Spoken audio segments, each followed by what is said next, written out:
Hello, my dear friends. Yes, I'm the Barefoot Monk, or otherwise known as Brother Sean.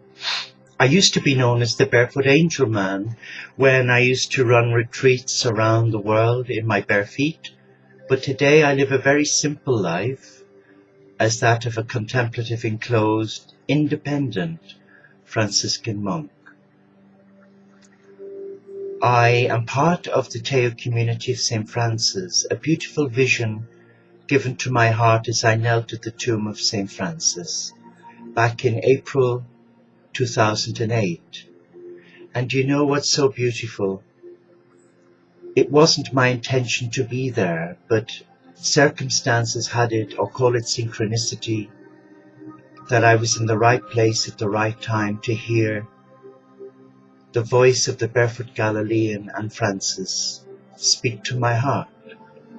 Because interestingly, though I was a nursing monk in a Catholic order for a number of years, I always had an issue on praying for vocations to the priesthood and religious life. I felt that it was more important to pray for the unity and peace amongst all faiths, and I did that throughout my life.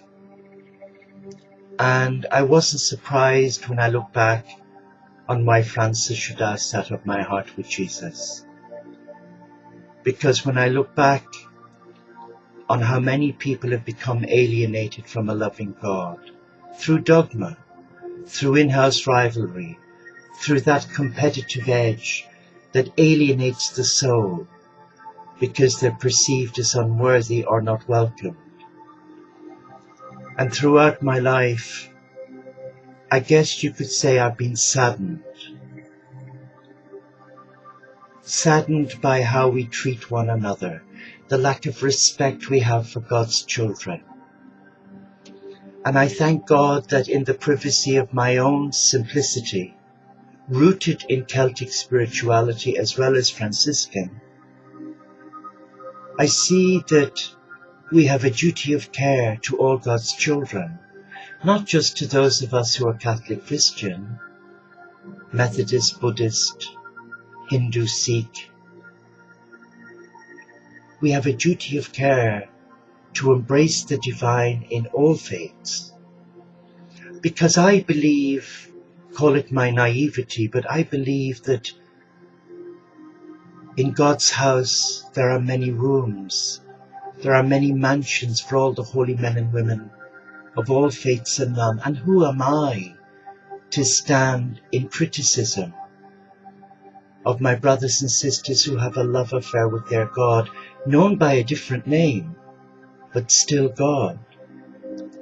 And I've come to the conclusion now, when we hear the words Christ consciousness, the mystical heart of God, that it's not an exclusive Christian club for people like me. It's an invitation for you and me to bring the richness of our belief and share it with others, and to come round the table of love, light and blessing and embrace one God, one faith, that faith I call love. And God is love. So if God is love and all embracing, why do we create barriers? What gives us the right to say no to another because they've not got the right color? Because they don't pray the same, they use mantras instead of rosaries, or that they have a different name for their God? I know I am guilty as a young Catholic nursing monk because of my training.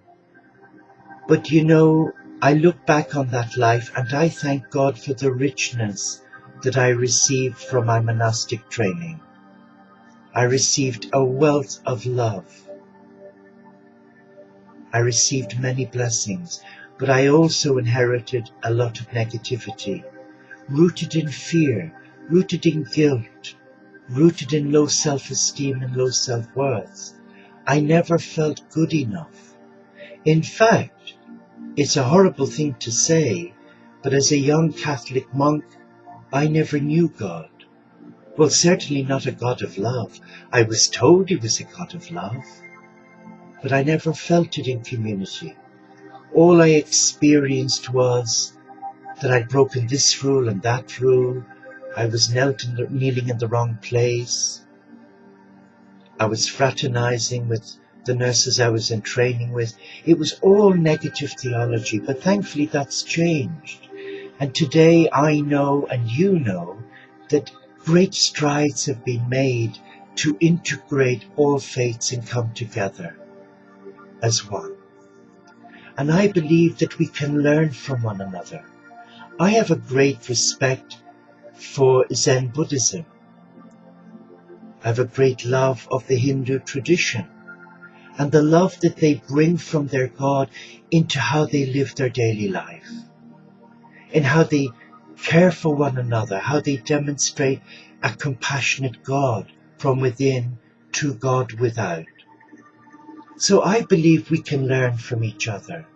And today, the vision of St. Francis is to embrace all faiths. And part of that vision is to establish an eco-sustainable community for men and women of different faiths to come together and live together as lay monastics.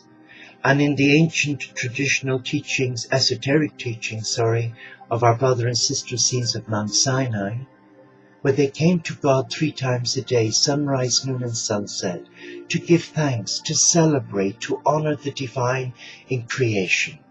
And a part of my work, though I'm a contemplative, is to reach out and support many, many people of many faiths through the courses I've been guided to do by Jesus and Francis, the Tree of Life, empowering others embrace God through the natural world. And that really is the soul of a Franciscan, to see God in everything that lives, moves and breathes. Animals have a big part to play in my faith journey, because I see them as great little helpers of God. So our community at the moment is online, where we meet 3 times a day for morning prayer, for evening prayer, and then we have a vigil for peace and interfaith unity that goes live every night for 1 hour around the world. Join us. Let us make a difference. In the words of the great Martin Luther King, when he said, "I have a dream." Well, God has a dream for all faiths, to get rid of the labels, the hostilities and the dogma, and step out in faith, as the great Teresa of Avila tells us to do. Step out in faith and walk that simple path to God, trusting that all will be well. And you can do it.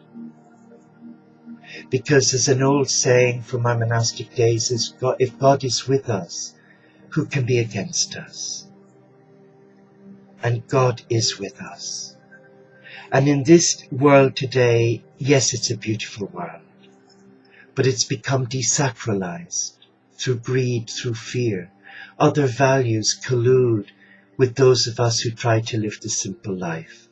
And as a lay monastic living the contemplative life, as an interfaith Franciscan, a part of my ministry is to meet the needs of all God's people by holding them in prayer.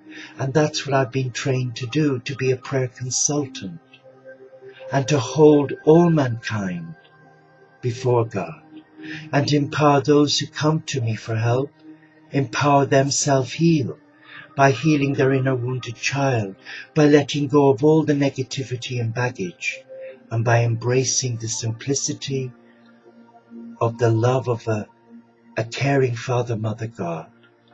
And you can do it. All you have to say is, I am ready, I'm available, and I am willing to surrender my heart to love. Pray for the Teo Vision. Support us in your prayer, so that all faiths will become one, and that the world will become a much richer, nicer place to be. Bless you.